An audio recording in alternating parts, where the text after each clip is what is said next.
Hey everyone, and welcome back to the channel. Hope you're all enjoying the series, essentially me answering new player Airsoft if.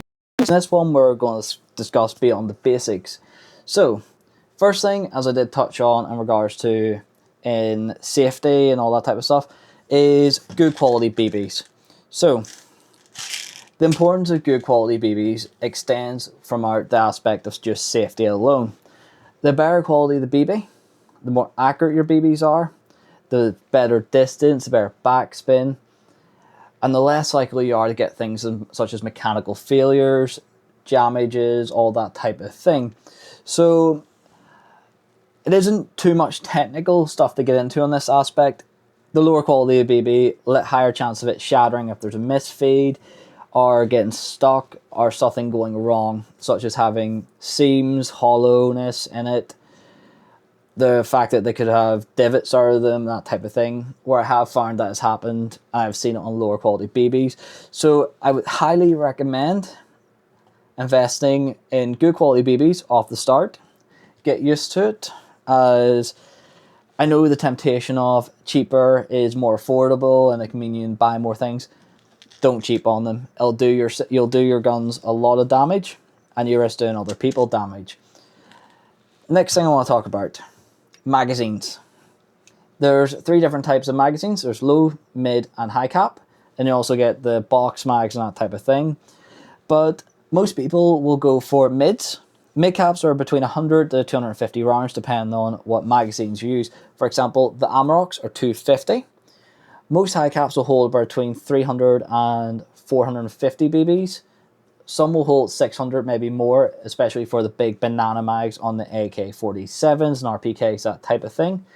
Low caps are mainly for gas weapons, will hold between 10 to 30 BBs, depending on the magazine type. So it is important to understand what magazines you have, what fits best for your gun, and what works best for your rate of fire, really. So, general rule of thumb, high caps work for nearly all types of replicas. However, the issue with high caps is once you start going into the higher rates of fire, 20 RPS plus, they do start to struggle. Flash mags do bridge this gap. However, realistically, once you start going into higher RPS, you want to go for things such as EMP1s, Amaroks. You want to go for the mid caps with a good feeding potential. So, personally speaking, I use Amarok mid caps. I was going to use EMP1s, but I couldn't find any. So I bought these instead. So these feed extremely well, up 25 plus RPS, where a high cap would struggle. There is also the low cap ones for gas guns and for milsim that people do prefer, that hold 30 to 40 BB, sometimes less. So feeding mid caps comes in 2 different aspects. You can use, and low caps, your typical speed loader with your lovely attachment. This thing will allow you to fill them very typically. Put it in, press down, and click and click. It's also very advisable to mark what weighted BBs are in your speed loaders, as if you're like me, you'll end up having loads of these with all different weights of BBs for different replicas. Another way you could do it is an Odin. These things hold about 1,000 BBs, and they make your life so much easier than one of these, if you can invest in one of these. You also have things such as the Autobot, and Tokyo Marui has done auto-filling one as well, that are a gem. I would love to get my hands on one myself, but they are expensive. So there is that in that aspect.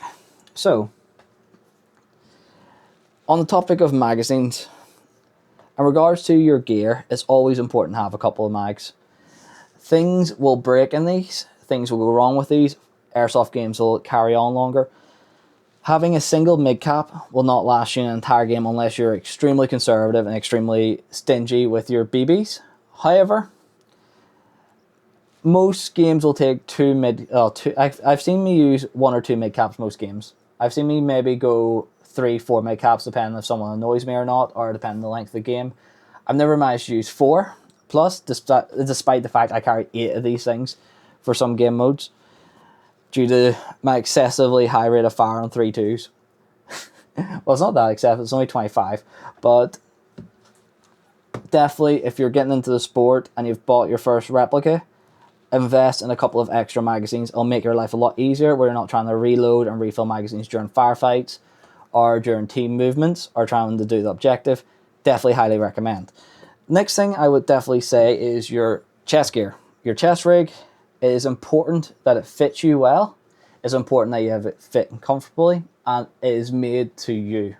Not because someone else said it should be this way or that way. It is made to make you happy, make you feel good, make sure you're not uncomfortable, feeling weighty, feeling the drag of it. It's there to make you feel that it's utilitarian. You can get your stuff out, move about. You build it to how you feel you need it. Don't build it to someone telling you how you build it. For example,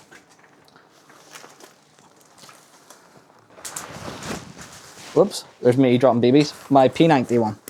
I've got my 6 mags across the front. 6 mags across the front. I've got grenade pouch. And I've got additional speed loader pouches, as these are all 100 round mid caps. I do like to carry speed loaders on me, as the P90 is absolutely terrifying the rate of fire on full auto with 3.2. So I'd like to carry some extra speed loaders. So if I do have the odd chance of running out, I'm able to repair. Well, I shouldn't say repair. Able to reload.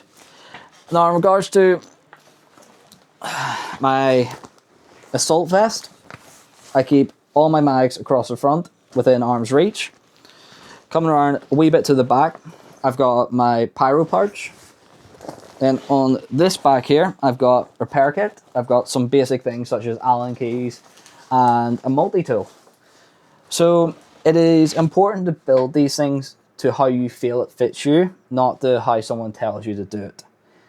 Make sure it's comfortable for you, it fits you well, and it's not dragging, not floppy, because it does get heavy and it will weigh you down. And I will say this, it doesn't need to have plates in it. For the love of God, you see all these people that are going, oh, plates this, plates that. I mean, it's fucking Airsoft. It's not a 9mm you're stopping or a 5.56. It's a 6mm BB. You don't need to be wearing a plate. It is Airsoft. I get some people want the realism, but you don't need a plate in it. For the love of God. Though if you do want to keep it form, a bit of cardboard or a bit of foam or something like that there does help. So with that there, let's carry on to a bit more on the aspect of what is necessary. So a helmet, for example, is what a lot of people will wear. Personally speaking, I'm not a big fan of helmets. I prefer a boonie or a cap. So I prefer baseball cap, or if I'm running in my ghillie, a nice lightweight boonie. It helps keep the head dry in the rain. It helps keep you breathable so you're not stifling hot. It also helps keep the sun out of your eyes, especially the baseball cap one. So there is some utilitarian purposes to them. You don't necessarily really need them, but I personally would recommend a baseball cap or a boonie or something like that there. Gives your forehead a wee bit of protection. Also gives you protection from things such as heat stroke, pissing out of the heavens rain. Well, they will eventually get soaked through. It's better some protection than none, especially when your goggles start to get covered in rain, all that type of stuff, and it starts to block your vision. Having that there over, it helps keep them a bit clearer and a bit easier to use. So, with that everyone, hope you enjoyed the wee video and the lovely wee potential rants there. If you haven't already as well, please do join us in Discord, where we do things such as tech streams and all, and I post about them on YouTube, and you'll see some of them as well where I go and build and repair replicas, all the type of stuff. So a good place to ask tech questions, a bit of fun, a bit of banter, all that type of stuff. Also some funny tech fails, all that type of stuff as well on the Discord. Pardon me. So with that everyone, hope you enjoyed the video. Thanks again for watching, and I shall hopefully see you in game. And as well, please do comment and all if you have any questions. Please feel free to ask. I'll do my best to reply to them all. So with everyone, thanks again for watching.